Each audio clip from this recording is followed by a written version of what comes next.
Right, let us now proceed right on to the next session, which is a roundtable discussion, another roundtable discussion. It will focus on gastronomy tourism stakeholders in the digital age, especially how technology is used in the gastronomy tourism value chain by chefs, by restaurants, owners, and guides. And here to moderate the session is Ms. Sandra Carvalho. Ms. Carvalho is Chief of Tourism Market Intelligence and Competitiveness at UNWTO. Previously, she has held several positions at UNWTO, such as Chief of Communications and Publications and Deputy Chief at UNWTO's Market Trends, Competitiveness and Trade in Tourism Services Department. This is Ms. Sandra Carvalho. And of course, joining her on stage, Mr. Deepak Ori, Chief Executive Officer of Le Bourg Hotels and Resort, Mr. Doug Duda, International Association of Culinary Professionals from the United States of America, Ms. Wida Winarno, Director of MBO Biotech Indonesia, and lastly, Ms. Amaya Lopez de Heredia, Associate Professor of Basque Culinary Center, Spain. Please give a round of applause to all of our speakers. And may I pass the microphone to Ms. Carvalho, all yours. Thank you very much. Good morning. First of all, my apologies for my radio voice. As you can see, I went for a nice stroll last night, and this is the result. But at least I saw some really nice street food, and I enjoyed it. So it's worthwhile to have this voice this morning. We're very privileged to have a very diverse panel with us today. We have representatives coming from Spain, Indonesia, the US, and Thailand. So I'm sure that we'll learn a lot on the challenges that the digital age brings to the value chain, but also the opportunities. This is what we want to get out of this panel this morning. Before we have a conversation, because this is what we're here for, we will hear small presentations from our panelists who's going to share with us their knowledge. And we will start with Mr. Deepak Ori, who's the Chief Executive Officer of Le Bourg Hotels. And the only thing I would like to highlight is that you, sir, have become a synonymous of luxury experience. So we very much look to hear from you how luxury experience, gastronomy, and digital can come together for the benefit of all involved in the sector. The floor is yours. Thank you, Sandra. I don't have to get up for my presentation, right? As you prefer. We're among friends. So I'm someone who's going to talk about why not to use digital or why not to use technology when it comes to experiences. I listened to my colleague previously on Google. Everybody's carrying a cell phone. The world's most expensive wine, Screaming Eagle, has got 5 Google reviews. And the world's 6th richest man gets only 6 bottles a year. And this Screaming Eagle you cannot buy anywhere. Right now at the Dubai duty-free shop, there are only 2 bottles available, and 1 bottle at the King Power at the duty-free. So this is at the top of the strata. When you come, thank you. Okay, I don't know how to use it. So I'm going to put the slide. I don't want to speak out of the slide. So just to give you an idea. Now, technology, when it comes to a gastronomy, needs certain international affiliations. Now, we'll give you one example from Le Bourg, where I work. We started our company in 2003 with the restaurants, and we would go to Iran and Russia to buy caviar. In year 2017, Thailand government, and thanks to the TAT governor, he got Michelin Guide here. We got the international recognition that Thailand is internationally recognized. And by getting that Michelin Guide there, now we don't have to go to Iran and Russia. We, along with the farmers, that is called traditional farming and also sustainable, creating and farming sturgeon to get our own caviar, not far from Bangkok, that is from Hua Hin. Also, we are working with one of the biggest producers right now of chicken to come up with a, which I cannot disclose right now, it's still a very confidential project, to come up with a new kind of chicken which can compete with the breast chicken of France, and also coming out of Thailand. So the technology that we are using in a luxury experiences is a technology that is used long time back. And that's why I'm going to stop at this slide, which is saying gastro diplomacy and food culture. And I give this example to everybody. There cannot be a third cola in the market. There'll be Coca-Cola and Pepsi-Cola. There won't be any third cola. And do you know why? Because since you're born, you always see Coca-Cola and Pepsi-Cola. Their advertising and marketing is so strong. And you know, each country will have its own culture and which will have its own gastronomy. And the world together is going to bind it. When it comes to Thailand, we are known as second wave. The first wave is Thai food. And the second wave is familiarity. Now, I'm coming out of US, and I say, okay, I'm going to Bangkok.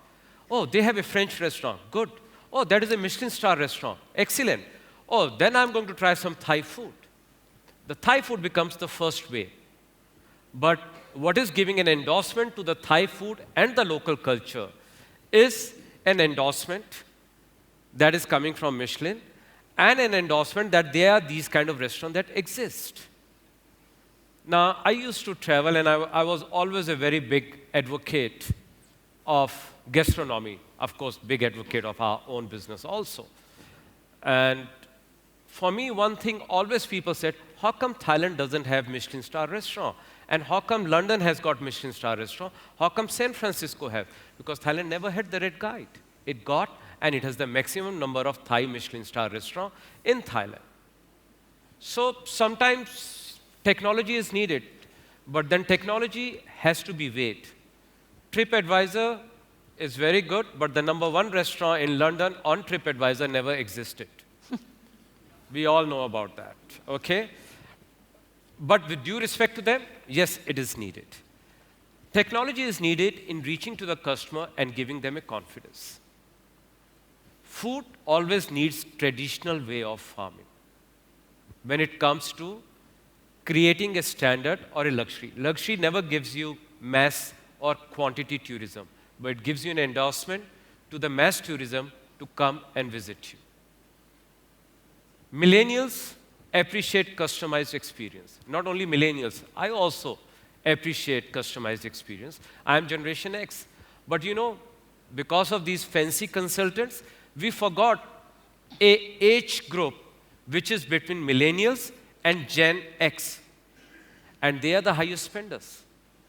Check with the Centurion card members, check with the Platinum Plus card members, but we are not looking at someone who's between millennial and Gen X. And seeing is believing, so is social media. So the technology comes in looking at the photographs. Technology comes to know that you exist. And technology comes when people from other countries want to book you, they need an international endorsement that when they are booking certain places, their money is safe. And story like Kunchatan mentioned, that each food, each part has its own story, and he said it very well. And I was, during a coffee or tea break, met a very beautiful lady. She's going to speak at 4:30, and she's creating food with art. And art is an integral part for all high-end spenders. So I think we will look forward to listen to her. And we embrace technology to drive business, but we don't embrace technology, means we don't embrace business because of technology. Technology is a part of the business. It is a mean, but it's not the end. That's what I have to say. Thank you so much. Thank you very much, Deepak. I think it was very interesting to hear the point of it's important to have technology as a baseline, but we need international standards that all of us can understand. And I think this is a good point that we'll bring back in the discussion. It's now my pleasure to invite Doug Duda from the International Association of Culinary Professionals. Doug is leading this association where he works to expand the opportunities for culinary professionals in cooking, the development of chef-branded products and services. But I think the most important point of his biography is that while he was a full-time student in the MBA program in Harvard Business School. You worked as a personal chef in Cambridge until 1985. So you can see it's not just the theory, it's also the practice, Doug. You know, when you're a cook, you can't stop cooking. I don't know how else to explain it. For those of you who come by your love of food and appreciation of food culture honestly, because you have people who prepare food in your family and family background, you know what it is to have a family that the most profound wish is that you never have to touch food again.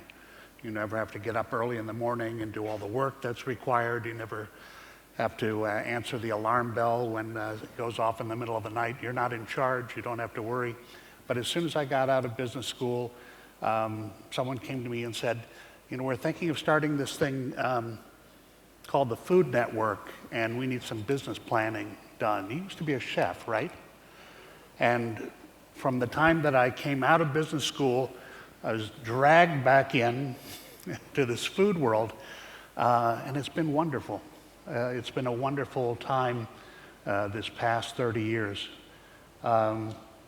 It's a pleasure to be here on behalf of the International Association of Culinary Professionals.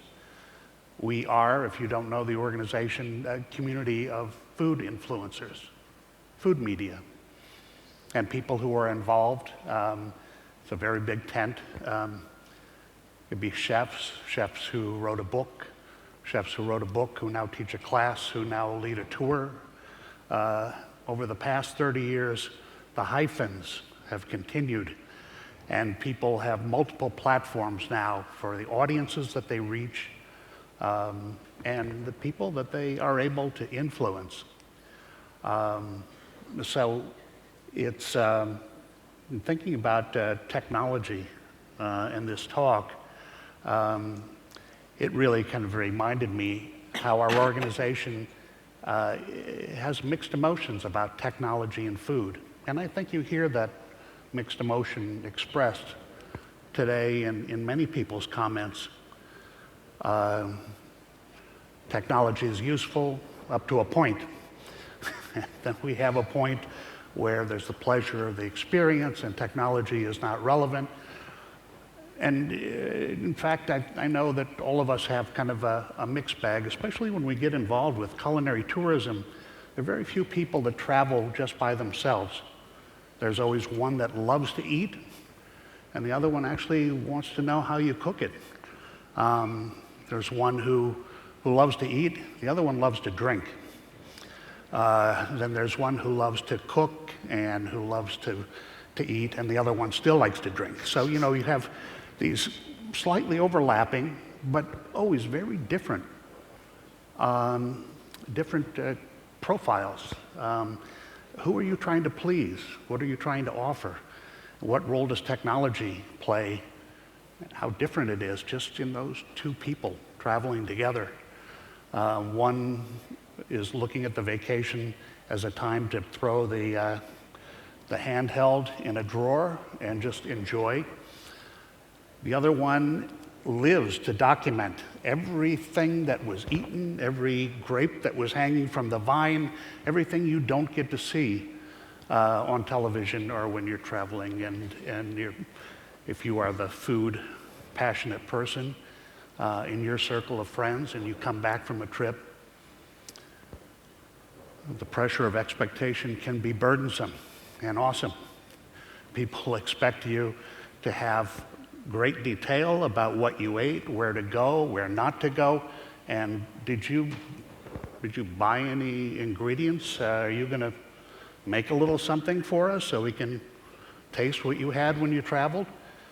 So it's very interesting, I think, to consider big data in the context of what our lived experience is working in gastronomic tourism. I did a television show in 2003 called The Well-Seasoned Traveler for A&E cable networks in the US.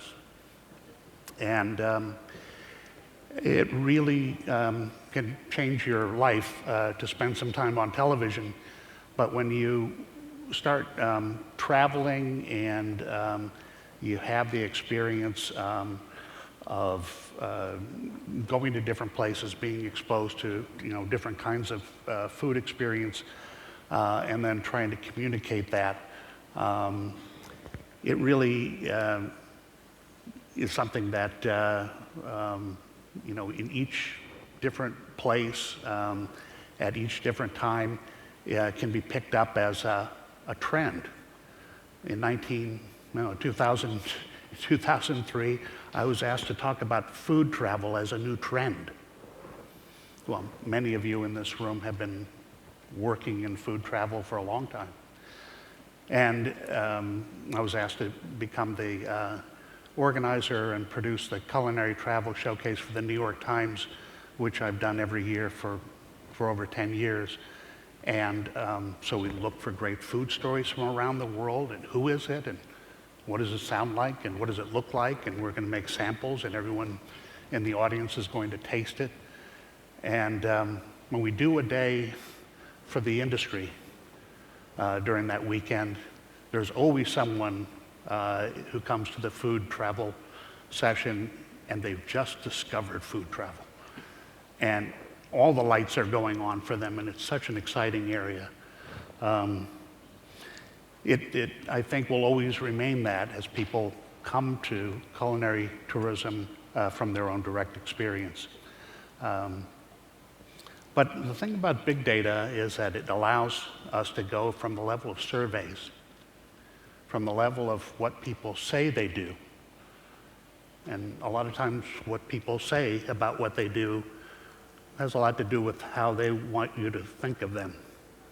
So there are ways to try to work around that bias and all of that, but it's different from being able to work directly with the data of what people did. That's what big data is. Where did you go? When did you go? How long did you stay? What did you spend? Now we really see how do individual experiences profile. And to go very briefly, with all of this data, it really is possible to get to a point where now we can say, I'm basing a culinary travel strategy on what people are already doing, what they already want, a demonstrated need. This yields, of course, better prospecting, the ability to find the right people who want to come to what you have to offer, as well as enabling you to do more persuasive marketing because, as you all know from Google search and the analytics, it allows you to play back in the language of people who have had the experience what it is that keywords for them, what's really meaningful for them.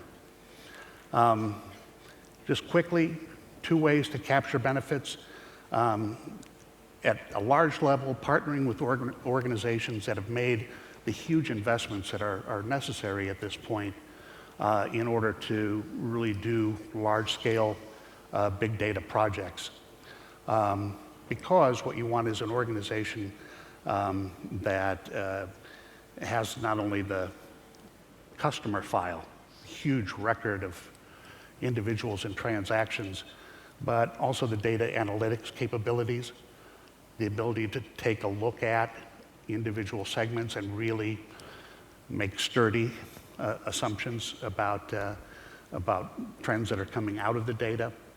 And then on top of all of that, organizations that then are actually big enough to have marketing budgets to go out and reach large numbers of people, know exactly what they're going to respond to and going to respond to your offer. And these folks all work with partners. They live to work with partners, and they're looking for you.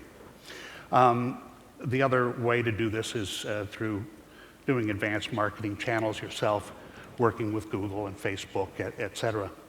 The reason why it's important, behavioral insight data can help drive sales growth by 85% and gross margin by 25%. So for large organizations, it's a huge performance enhancer. And so looking for a big data ninja is something that a number of people probably have the ability to do, not everybody. But just to use one example of a global airline that's focused in gastronomic tourism, they've got 90 million customers. There are already 30 million people who are involved in their loyalty programs. They have 13,000 partners around the world, events, car companies, any number of things. And they have the ability to extract signals from the data that can be translated into over 20 million recommendations that they make specifically every month to people who are not just in a group that are interested in culinary travel, but who respond to the particular message that they're sending out. And give another example at a large level, credit card companies, of course, are doing a lot of this data mining and improving their lift in terms of how much money is spent with their partners by 10%, by 10 times, by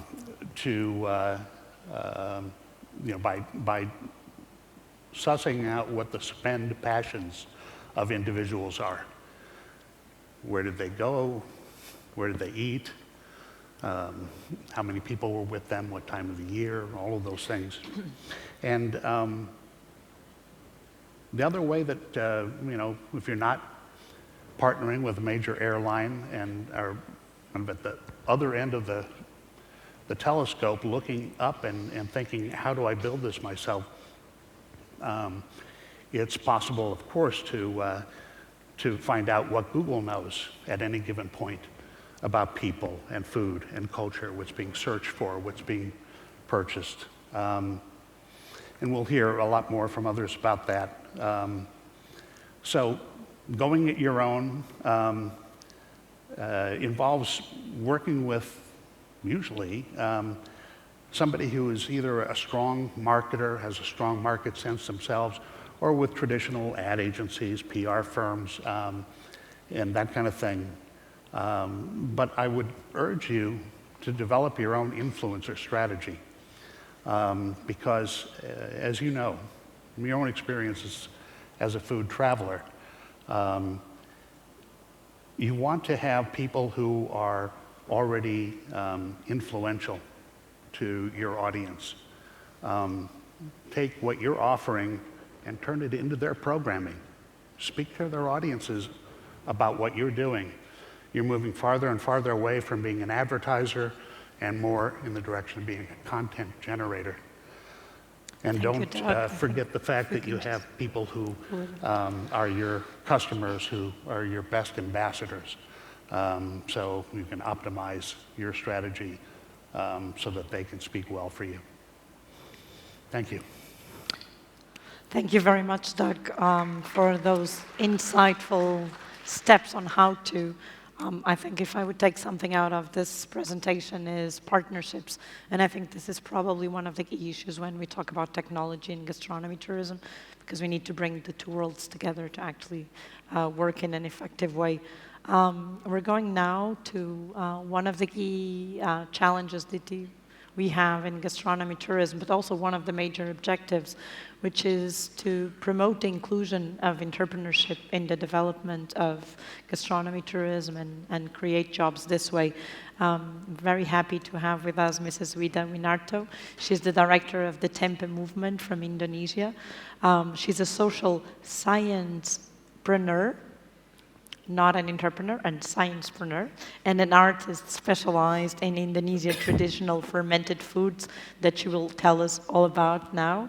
She's the co-founder of Tempe Movement, but the most important that I would highlight in her biography is that with her movement, she has inspired other young entrepreneurs to start their own businesses. And I think this is how we move the value chain into bringing people and including them into the development of gastronomy tourism. So, Wida, the floor is yours.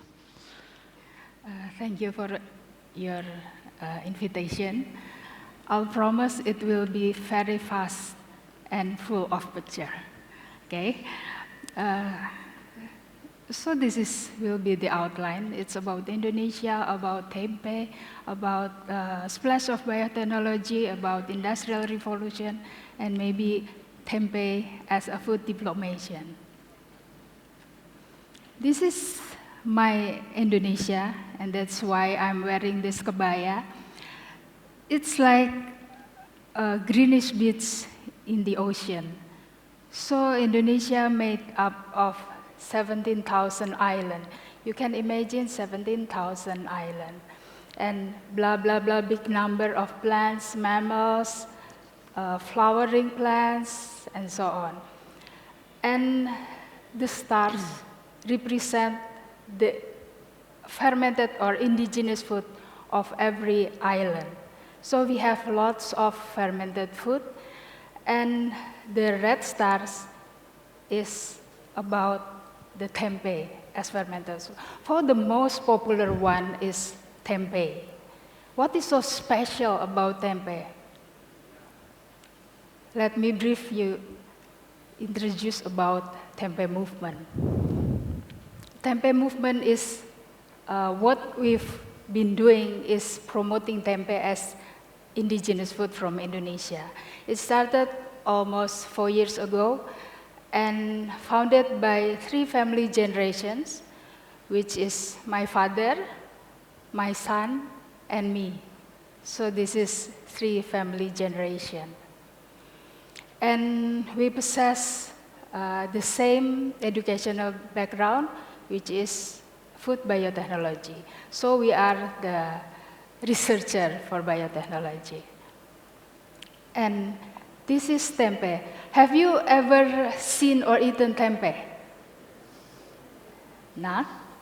Please come to Indonesia. You will enjoy the best tempeh in the world. Have a couple of hands around. So. Oh yeah? Okay. You'll enjoy the best tempeh in the world. You can easily find tempeh everywhere, from food street to 5-star restaurant, and maybe every 100 meters you can find at least one tempeh salad. You can find it in many forms as appetizer, main course, or dessert. And,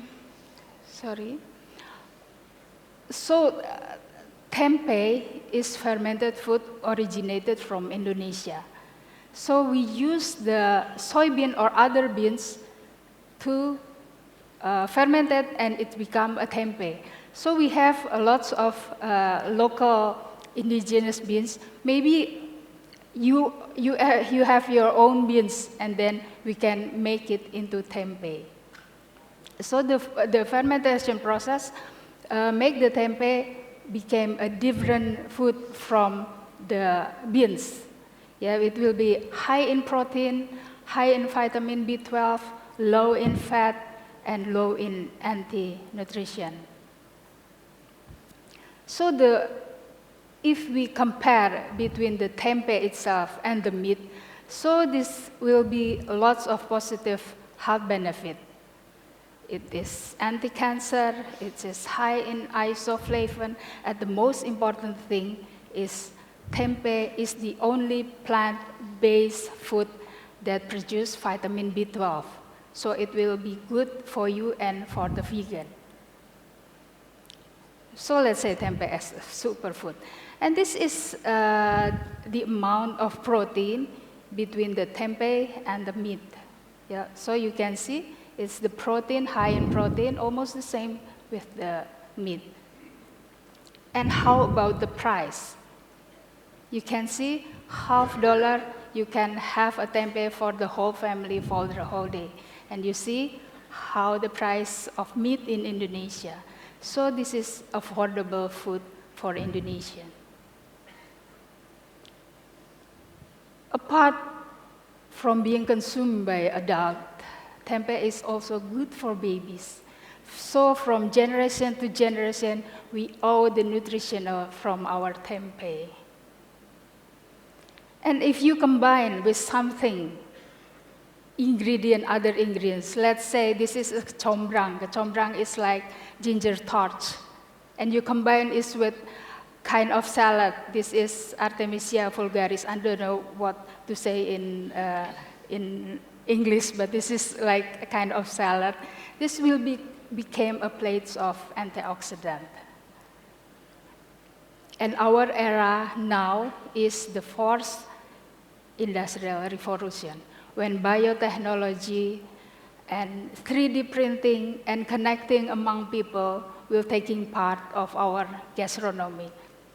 So we take or we pull all the tempeh method in Indonesia, the traditional way, we break down in the laboratory and we make it easier and simple. So by simplifying process, we can use lots of indigenous beans, local beans from many parts of Indonesia and maybe from your country to make tempeh. This is, for example, this is the black soybean only produced in Bali. So we make tempeh from these beans. And then, of course, we splash of biotechnology. And then this is the indigenous food from Papua. This is the sagu which produced from sago plant. So we combine the sagu and the beans and turn it into tempeh. This is how I teach the 6th grade of some school in Geldrop in the Netherlands. So because we simplify how to make tempeh, we can teach children how to make tempeh. And this is how making tempeh can be something like excitement and new experience. This is some student from Lathrop University, Melbourne, and then learn how to make tempeh.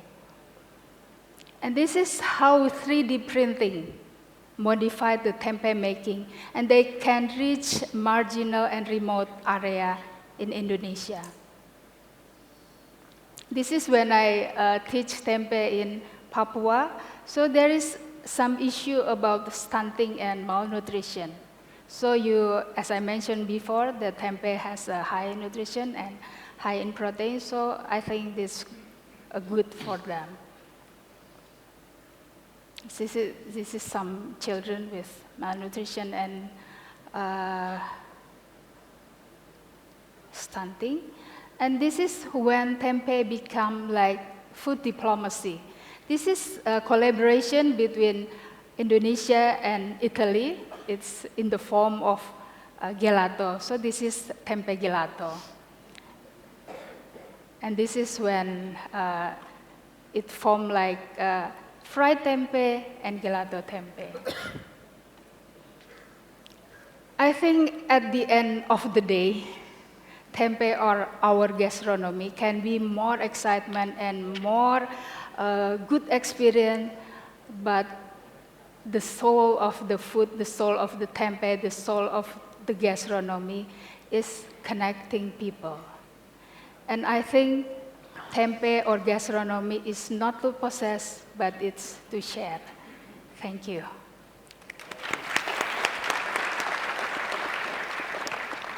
Thank you very much, Vida. I think you brought two important issues. One is how technology and innovation can bring indigenous food, which might be lost to the market and for people to value it.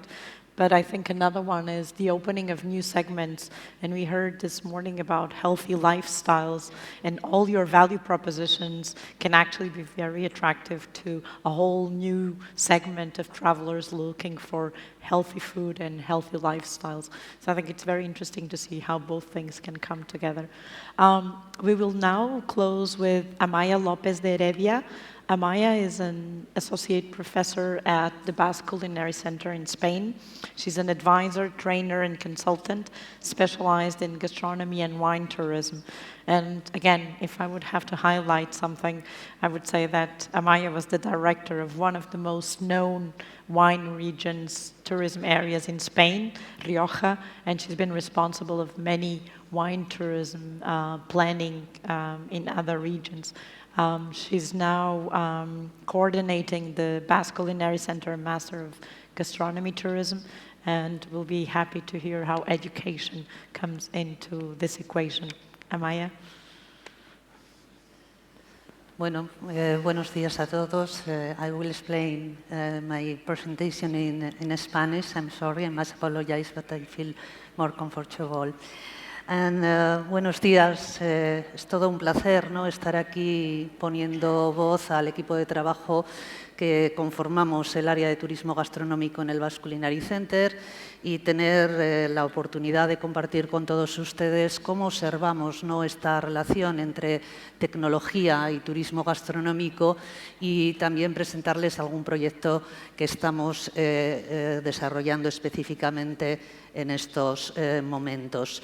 Desde esa concepción multidisciplinar que el Basque Culinary Center entiende la gastronomía, hace 2 años, como han presentado, iniciamos la impartición de un máster en turismo gastronómico y que actualmente en su segunda edición están cursando 19 alumnos.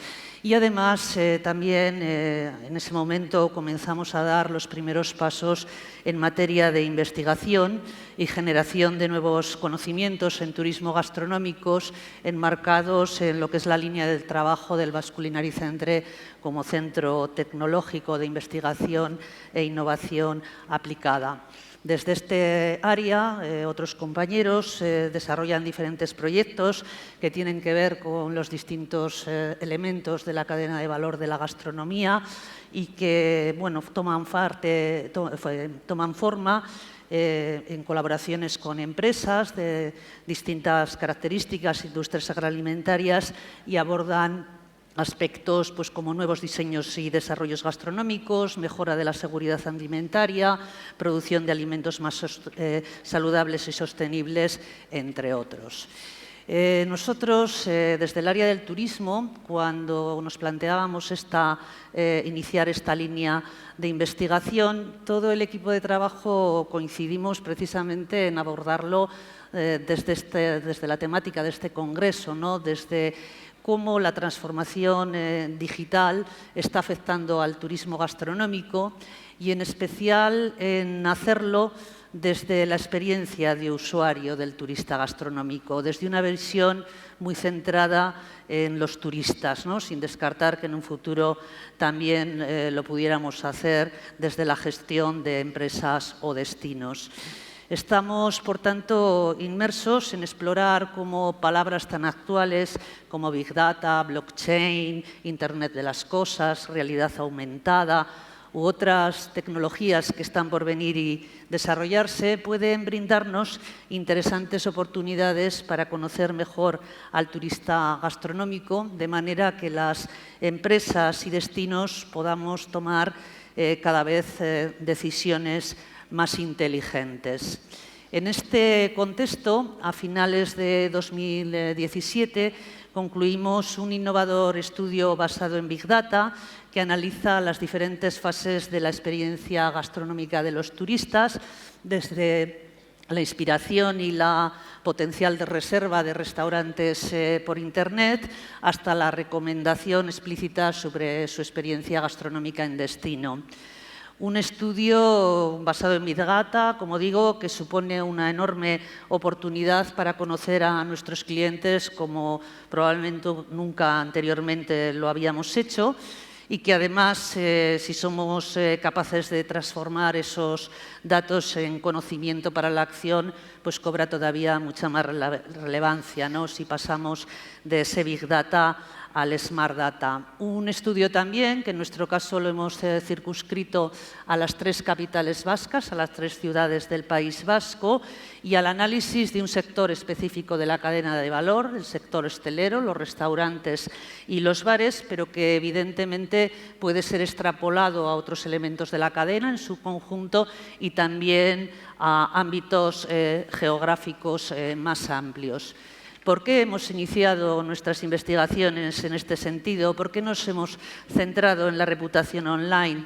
Pues bien, entendemos que los contenidos generados por los propios usuarios en Internet en forma de comentarios y valoraciones son hoy en día una de las principales fuentes de inspiración y de decisión, ¿no?, para otros turistas potenciales. Esto funciona, ¿no?, como palanca de decisión, pero es que a la vez suponen una magnífica oportunidad para que los gestores de los destinos puedan conocer con precisión la experiencia turística de sus visitantes y, por tanto, personalizar su experiencia e incrementar la satisfacción de los mismos. Este fenómeno, a nuestro entender, tiene una trascendencia importantísima, ¿no? Quizá hace unos años o hace unas décadas nos preguntábamos si los restaurantes y los bares tenían que estar en Internet, ¿no? Hablábamos de identidad digital, pensábamos en cómo construirla. En nuestra opinión, eso ya no importa, o al menos no importa tanto, ¿no? Hoy es el propio cliente, ¿no?, quien sitúa el restaurante y su experiencia gastronómica en la sala en Internet. Digamos que las puertas del restaurante ya no son de madera, ¿no?, sino son todo de cristal, son totalmente digitales, ¿no? No estamos hablando de tecnología, en esto de la reputación estamos hablando de clientes, ¿no?, que hablan de nuestros negocios, de nuestros restaurantes, de nuestros bares, ¿no? Es un poco como el antiguo boca-oreja o el actual boca-oreja de toda la vida, ¿no?, pero amplificado en el medio digital. Y esto sí, con grandes ventajas, ¿no? Pues la huella digital pues nos permite, a través del Big Data, capturar y transformar en valiosa información todos estos datos. Centrándonos un poco en algunas de las cuestiones que nos ha aportado este estudio y de manera muy breve, en primer lugar, constatamos algo que ya intuíamos, ¿no?, y es que la creciente motivación de los clientes por conversar y compartir su experiencia gastronómica en la red.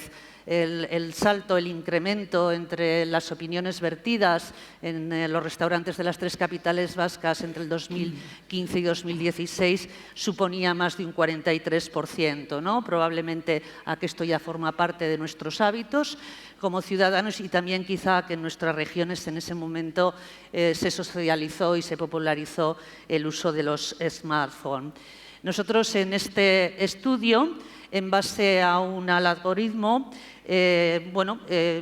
realizamos un índice que llamamos IRON, índice de reputación online, y que además podemos desagregar por diferentes variables de la experiencia gastronómica, ¿no?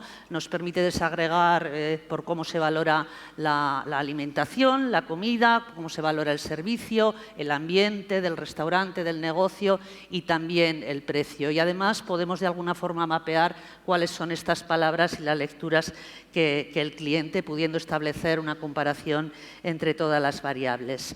También nos permite conocer los porcentajes exactos de aquellos clientes que indican que su experiencia es muy satisfactoria, mayor que alrededor de 9 o 10, o por el contra los que están totalmente, ¿no?, decepcionados con la propuesta gastronómica que les ofrecemos. A través de visualizaciones de Big Data reputacional sobre el propio mapa del territorio, del destino, en este caso de la ciudad de San Sebastián, podemos identificar con precisión también cómo están distribuidos los restaurantes con presencia en Internet y así como dónde se concentran las opiniones de los turistas y, por tanto, establecer comparativas al respecto. Es decir, que el número de opiniones en nuestras ciudades se está concentrando en los lugares de mayor afluencia turística. La segmentación geográfica también nos permite visualizar quién pone mejor o peor valoración de manera global en función de los mercados emisores, llegando a datos tan precisos como, por ejemplo, saber cuál es la nacionalidad que mejor valora cualquiera de las dimensiones de la experiencia analizada. Y también es posible una interesante microsegmentación geográfica que puede identificar los lugares de procedencia de los usuarios que han vertido los comentarios sobre un mapa a través de la geolocalización. Podemos, evidentemente, segmentar sobre otras variables de otro tipo, realizar, por ejemplo, análisis para grupos determinados de restaurantes, de establecimientos, pues que pertenezcan a una asociación o a un colectivo y con los cuales hemos podido trabajar algún aspecto en concreto y compararlos con las medias. Y también podemos incluso conocer las valoraciones específicas de aquellos clientes que se autodeclaran, ¿no?, en la web Foodies. Otro de las últimas grandes conclusiones es que podemos responder a la pregunta de qué peso tiene la gastronomía en el posicionamiento global del destino, ¿no?, mediante las recomendaciones que incluyen algún comentario o mención gastronómica. Y, por tanto, valorar el grado de importancia que tiene la gastronomía como elemento en la experiencia vivida en los destinos y, en consecuencia, la potencialidad que tiene para la prescripción, ¿no?, tanto personal como online de futuro. Como pueden ver, y voy terminando, estos son solo algunos datos, ¿no?, pero creo que lo suficientemente relevantes como para que se pueda desprender sólidas bases, ¿no?, para las futuras estrategias de desarrollo del turismo gastronómico en nuestras ciudades, ¿no?, y además también una serie de recomendaciones, ¿no?, que transferimos al sector para que desde este conocimiento colectivo puedan hacer sus mejoras individuales. Por último, simplemente me gustaría apuntar que en nuestra opinión la tecnología por sí sola no es suficiente, ¿no? Evidentemente que la transformación digital promete a cualquier organización reducir drásticamente los costes, hacer las cosas mucho más rápido, crear mejores experiencias para el usuario, ¿no? Y probablemente no para ello es imperativo, ¿no?, invertir, ¿no?, en sistemas y herramientas. Pero quizá lo más importante para esta correcta gestión del turismo gastronómico es que estemos preparados para lograr un cambio cultural, ¿no?, ante este escenario tan complejo, ¿no?, tan vertiginosamente cambiante, ¿no?, pero a la vez tan excitante. Y es aquí donde, desde el Basque Culinary Center, en nuestra opinión, en el menú debe incluir una apuesta decidida por la investigación y también por la formación de expertos en turismo gastronómico que desempeñarán su vida laboral a medio plazo, probablemente en profesiones que ahora casi somos incapaces, ¿no?, de describir el perfil, ¿no? De cualquier forma, serán necesarias nuevas competencias. Entendemos que la formación de estos profesionales tendrá que ser multidisciplinar, creativa, evolutiva, innovadora y emprendedora, y que además debe incorporar las últimas tendencias para que pueda ser aplicadas muy rápidamente al sector. Esto creemos que no va solo de tecnología, va también de personas, como decía, y la transformación digital para nosotros en sí es sin duda también humana. Muchas gracias. Muchas gracias, Amaya. Thank you very much, Amaya. I think two important things that you brought to the discussion.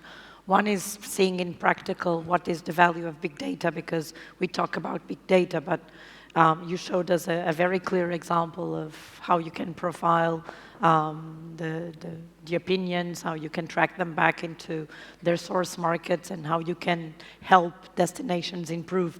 And again, the partnership here is important. Destinations working with academic institutions to actually leverage the value of that big data, because otherwise it's just going to be, as you said, not so smart data because we can't use it.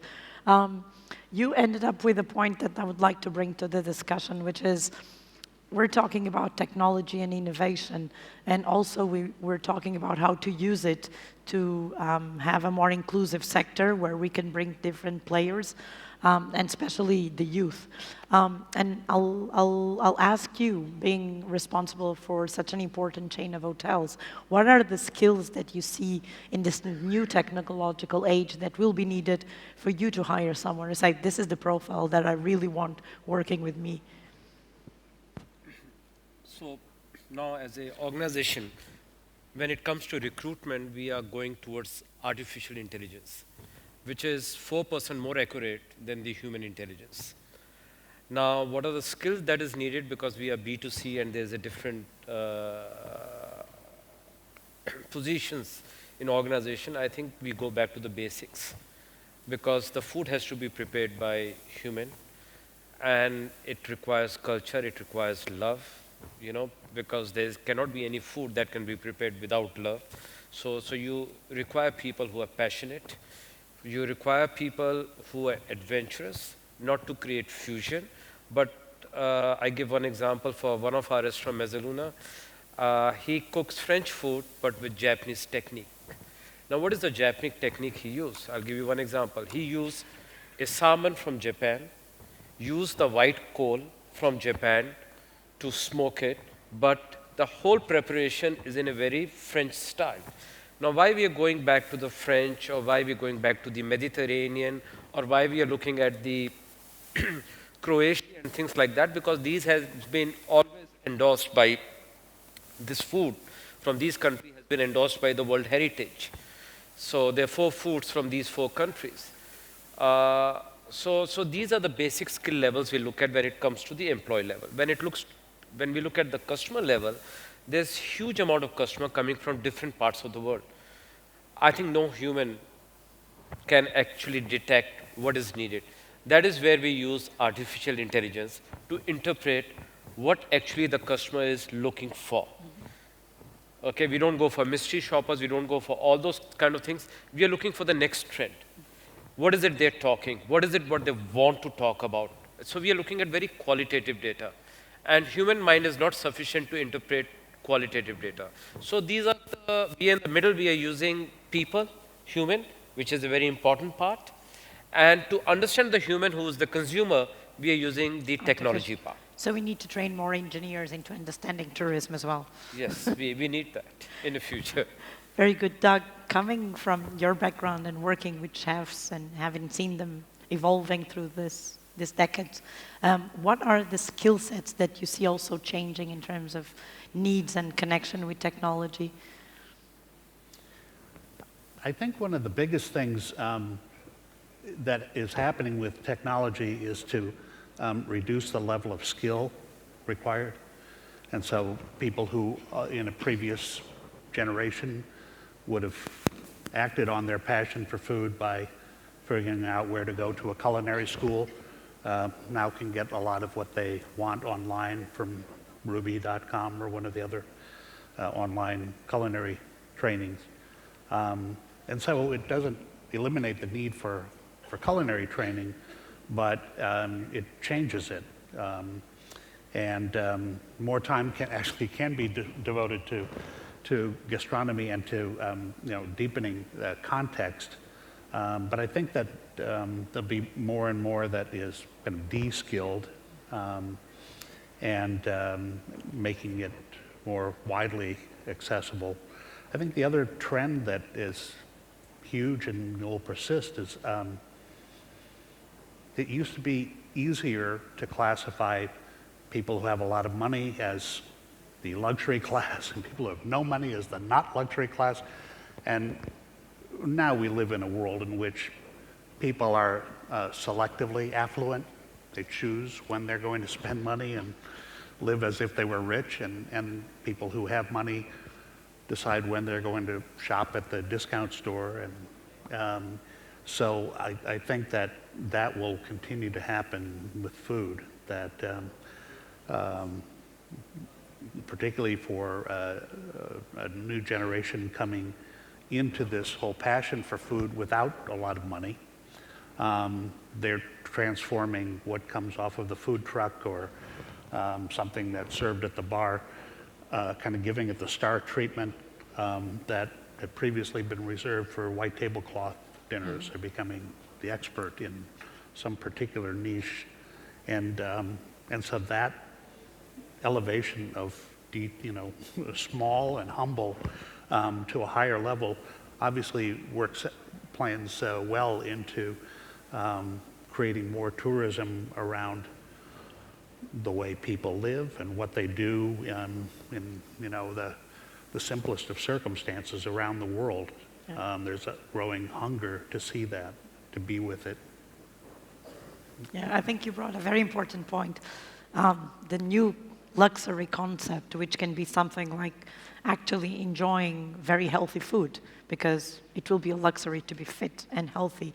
And this is exactly the example we heard from Indonesia, is an indigenous product which actually has much better properties for a healthier life, but at the same time has a much lower cost. So bringing that to the market, what were your challenges in terms of, because we're talking about inclusion and access, and how do we make skills development an asset for marketing and sales of that product. What were your challenges when setting up this initiative and actually making sure that people know about it? I think the challenges is at the first time of the movement, because in Indonesia sometimes tempe is like food for the poor. So if we change the method to make tempe, it will be like a cost for it. And then why we should learning tempe? We can buy it with very cheap in the market. So, but what we sell is not the tempe itself, but we sell experience. What we sell is excitement. And then when we learn tempe, we learn also about our cultural, our historical, biotechnology, biochemistry, and then I think it's became more excitement. Yeah, I think there's been examples before of very indigenous products that have grown very popular, like quinoa, and there's been some populations actually saying, stop promoting it because we can't buy it in the market. Do you think that's a challenge for Indonesia? I think for tempe is not that problem, but maybe outside of Indonesia, it will become a problem because the price is not like Indonesia. It's like exotic food or something like that. But as you say, it's a way of promoting your culture outside and gastronomic diplomacy as well. I'd like to bring here an issue that might be a little bit controversial because we're talking about technology and innovation. And one of the things I'd like to ask the panel is, how do you see the business models of the future impacting on gastronomy tourism? We've seen it with accommodation, Airbnbs and the so ons. For the moment, there's still very local experiences in online platforms, but do you see in the future a major tourism platform for gastronomic experiences, link it with accommodation, something autonomous? How do you see it, Maya? Bueno, en esto andan algunos de mis alumnos en el máster de turismo gastronómico. Todos tienen esa gran intención de montar la gran plataforma, ¿no?, de esta modalidad turística. Pero quizá como nosotros vemos o empezamos a ver este segmento es que se está produciendo una concentración tremenda, en unos momentos vertical, en otros horizontal, en muy pocos proveedores, especialmente tecnológicos, que integran propuestas de toda la cadena, a lo largo de toda la cadena de valor, y que además integran propuestas no solamente del sector turístico, del de turismo gastronómico, sino también de otras disciplinas. Con lo cual, en el futuro probablemente, no, y estamos ya en el presente viéndolo así, la intermediación turística, la relación de las marcas con los turistas gastronómicos probablemente pasará por la mano de estas grandes plataformas. O quizá, ya sea saber, quizá también por esos asesores personales, ¿no?, que todos y cada uno de nosotros tendremos y que por una iteración constante y continua probablemente sean los que mejor conozcan nuestros gustos y sepan proponernos las experiencias más personalizadas del mundo, ¿no? Y ahí pues las marcas quedarán en un segundo plano, ¿no? Muchas gracias. Deepak, being from an hotel background. I think I'm going to disappoint many tech people. I don't think so. In gastronomy, there could be in the future any Airbnb. Why? Two reasons. Gastronomy is more experience and more emotional. When we go and stay in a hotel room, we all staying in hotel here. We don't stay besides sleeping time. We don't spend more than 2 hours. But when we go to dine at a restaurant, we are spending 90 minutes time, but it is a very intensive time. We're looking at the food, we're enjoying. When we go to a restaurant, we don't know what we are going to eat, what we are going to drink. If I'm going with my partner, I had an argument with her, I'll have a whiskey on the rocks instead of champagne. So the mood keeps on changing, and with that, the demands keep on changing. Also, gastronomy is a very long chain. We start with the traditional farming, or we can start with the machine farming. Then it comes into a distribution method. Then with the distribution, it goes into the hotels, restaurants. Then from the restaurant, it has to go to the consumer. Now, we see a lot of booking engines. If we have to compare, like they are booking engines, Airbnb is a booking engine. There are a lot of booking engines that has come. I don't want to name. So there's one very famous one all over the world is failing. It's failing because it is not able to manage different paradigms of pyramid, because the food comes at a very different paradigm of pyramid. I won't say luxury or non-luxury, because every paradigm is a luxury. From top, middle, lower, it cannot cope up. No booking engine can cope up with that, and it will be very difficult to do that. So I think gastronomy will remain always a human element, a human skill element, and which would need a help of technology, but technology can never rule our gastronomy or a gastro diplomacy. Very good, Doug. I don't know if you want to add something to that. I very much agree. I feel that this is why, at the end of the day, whatever your technology strategy, it should serve to make your influencer strategy stronger and more effective, because people listen to recommendations. They hear a voice. They hear the words. You paint a picture. You're more passionate when you're describing food experiences, and people want to, they respond to storytelling. And so I know that there are many recommendations throughout all of this that kind of bring people back to and the importance of everyone, working on their storytelling. But it's such a key point, and I think people will get better at that storytelling, because it's a person-to-person kind of communication, or kind of handing something wonderful, rare, precious, valuable, from one person to the other, and and that's what a great culinary experience is all about, is having done something that it's beyond what was on the page. Maybe they served me something that wasn't even on the menu. There's something unexpected or surprising that happens, and it's in the nature of that experience to that must be preserved. Very good. So we'll be here in 5 years to discuss if this was true or not. I think I'll open for the floor if there's any questions, so that we don't feel that we're alone here. Can someone bring a microphone to the end of the room? I think you can use the microphone that's just standing there, sir, if you please. Hi, good morning. I am on behalf of the Bar, Restaurant and Hotel Association of the San Sebastian region, and we work with the Culinary, Basque Culinary Center. I would like to explain just for a little time.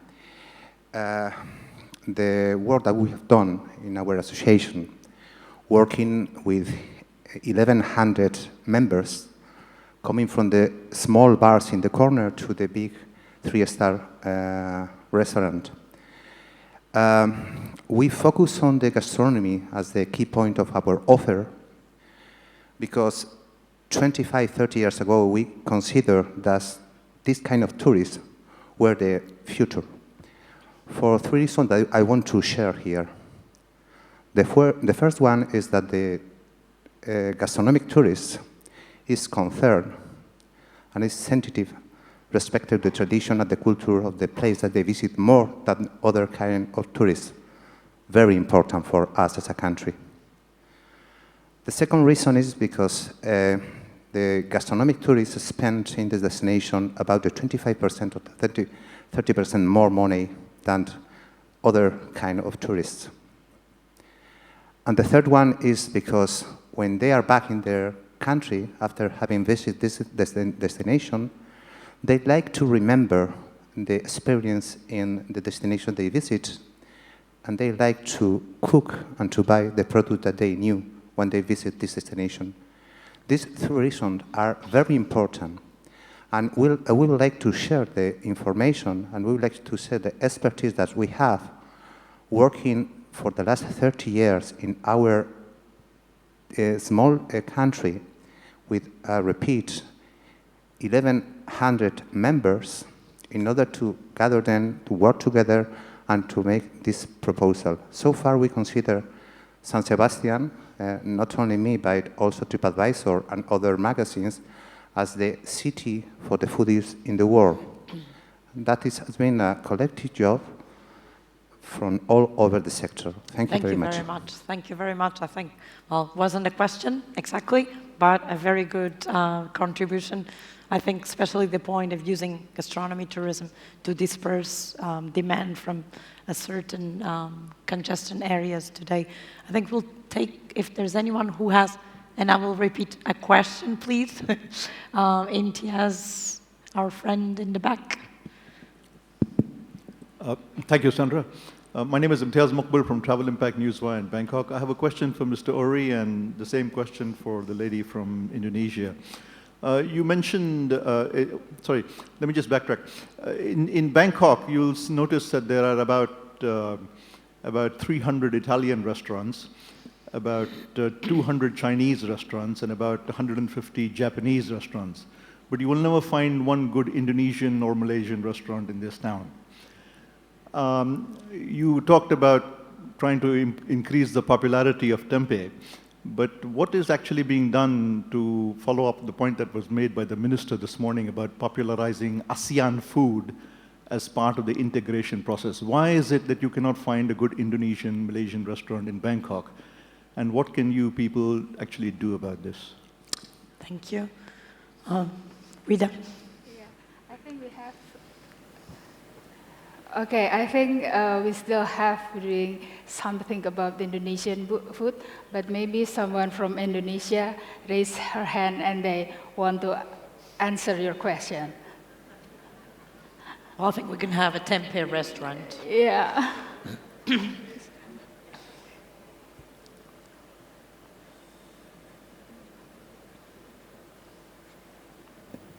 Okay, thank you for the question. Thank you, Sandra, because I'm the one who in charge for the development of gastronomy tourism, including the restaurant. I know that Indonesia is having a lot of asset or element to build the gastronomy tourism. However, because too many, that's why the government think that it's not really become the priority yet. So after, in last 3 years, we think about the strategy to do it. So we have so many Indonesian restaurants, actually we have 500 restaurants around the world, but because we don't have a specific master plan in terms of campaign, that's why the restaurant is not popular yet. So what we're doing now, our government take the strategy by branding the restaurant in overseas, which is Indonesian restaurant, become the Wonderful Indonesia restaurant. As you know, Wonderful Indonesia is our country branding for the tourism, and this is the ranking of the brand now is on the 42 level or level from the 138 country. So by leverage that brand, we believe that we need a couple years to go. But if we seriously doing it, then we're gonna have some restaurant here. But if you want to have in Thailand, you can come to the one in the city. It's called like 130 something. So I'm gonna find out for you. So the chef actually is from Indonesia. Then they have 2 menus. And also Nauti Nuris in Pattaya, Pattaya, in Phuket, they also have an Indonesian restaurant. But if you can find more, probably it's another 2 years, we're gonna have more restaurant in overseas. Thank you very much, Yes. Vita. I think the most important point. Deepak. Imtiaz, Thailand is actually a developing country, but when it comes to gastronomy, it is already a developed country. Now, it comes back, the question you asked is a very good question you asked, that why there's not too many Indonesian restaurants. Actually, this proves the whole theme of this conference is when people travel, they bring their culture along with them. And what this gentleman has said that when people go back, they take the culture back to their country. Because 30% of the travelers always take food back as a fond memories. I think the issue is not why there's no Indonesian restaurant, because it has to be public-private sector undertaking. I think the issue is bigger than that there should be more Indonesian visitors coming into Thailand. And when more Indonesian visitors come to Thailand, you will see there'll be a cultural transformation that will take place. Thank you, Deepak. This is what we're here for. Yeah. Thank you very much. I would just like, because I think we are between these magnificent people and the delight of gastronomy of Thailand. But before we close, I would just like to ask each of our panelists to leave you with one message about how should stakeholders adapt to the digital age that we're living in. Amaya? Yo creo que el reto es crear valor, un verdadero valor para el turista gastronómico de los destinos. Yo les suelo decir a los alumnos que para mí el turismo gastronómico es la industria de la megafelicidad. Y esto tiene 2 palabras. Tiene industria, que significa gestión, conocimiento, tecnología, datos, análisis. Y tiene la palabra felicidad o megafelicidad, que significa emoción, sentimiento, conexión local, preservar herencia recibida, auténtico, trabajar la creatividad y trabajar toda esa vertiente más emocional. Rita, one last message. Lucky because the father of the movement is from 3 family generations, so we have the youngster to design the product, and the point is, if what we've been doing not followed by the youngers, so who will continue the movement? So I think this how we have to do more, and then the youngster will follow our movement. Thank you very much. Doug, one last message. I think that for technology in every way, prepare for more disruption. It's a sad trap for people to become so good at one thing that when the next thing comes along, they're fighting at their, you're too young to be the old guard. But this is the time that we live in, and that flexibility, you could either be part of the people who are disrupted, or you could be among the happy ones who are getting jobs, being disruptors. And I go for the second camp. This is what we need to teach, obviously, is how to be ready, alert, thinking of adding genuine value, and seeing it and building it in what's new that's coming along. Thank you. Deepak? My message is to all His Excellencies, Secretary Generals, UNWTO, and more associations like this to make the gastronomy as a very respectable business. Because Thailand, as per WTTC report, Thai people in terms of skilled workforce is the highest exporter to the world. We need to maintain a balance all over the world, and people should take this job as a respect. We need more people like him who goes to business school and come back to the culinary or gastronomy, because that is a business which is going to unite the whole world. That's it.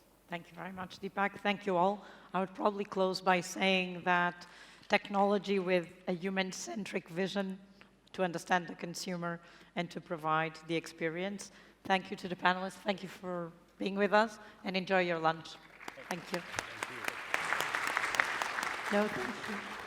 Well, thank you very much to all of our panelists and also the moderator. Well, just before our lunch break today, we do have a short video presentation, but an important video presentation presented to you by Tourism Authority of Thailand. It's on organic tourism. Organic tourism is Thailand's new social movement supported by many businesses in the tourism industry. Its growing success is credited to the group of forward-thinking entrepreneurs desiring to bring healthy organic produce to consumers, benefiting all those along the food chain. So let's take a look at this important video presentation. เชิญรับชมครับ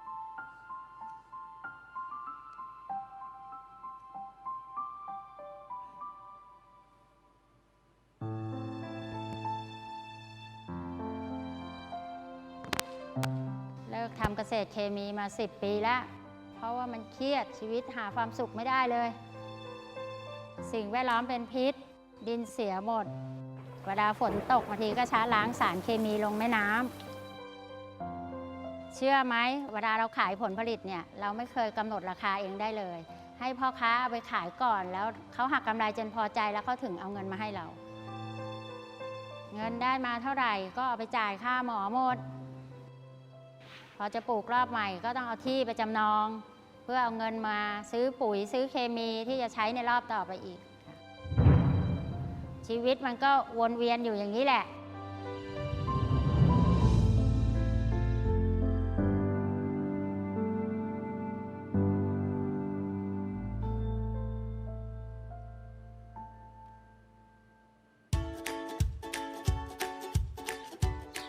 Would you believe that your money can help change the world? No, I didn't invite you to donate money to farmers. Just use your money to buy your food and you can make the difference. But it has to be organic, just like what we're doing here in our businesses. That means you're helping to improve the lives of the organic farmers. This benefits the long-term goal of our business. It's good for our customers and it will be good for your health.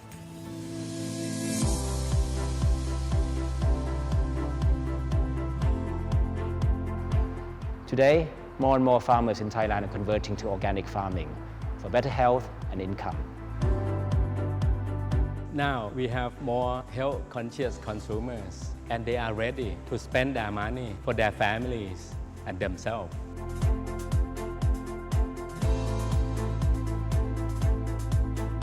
Organic tourism, using tourism as a tool and having tourism operator to drive the more sustainable food system.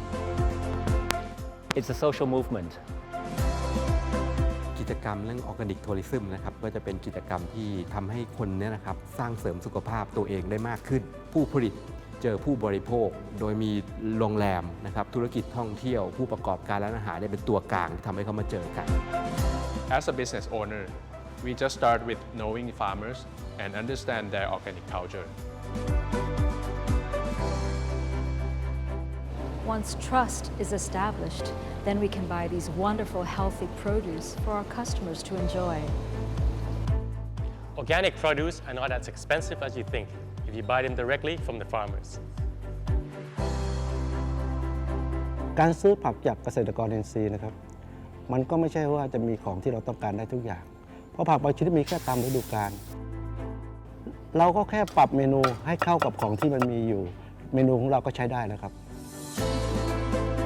We do have a unique selling point by providing only organic products. ก็อยากจะเอาจุดนี้ไปเป็นจุดขายเพิ่มเติมของโรงแรมด้วยค่ะ It's for my own health and well-being. Second, for the environment, and then also for the farmers. The farmers' well-being is also very important when I buy produce at the local market.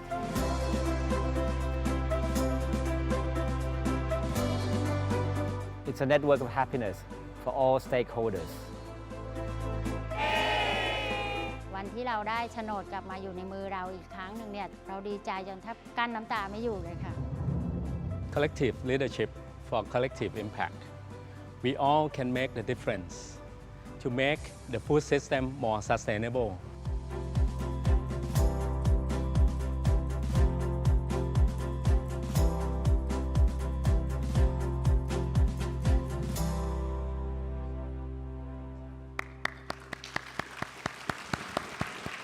All right, that was Organic Tourism Movement by Tourism Authority of Thailand.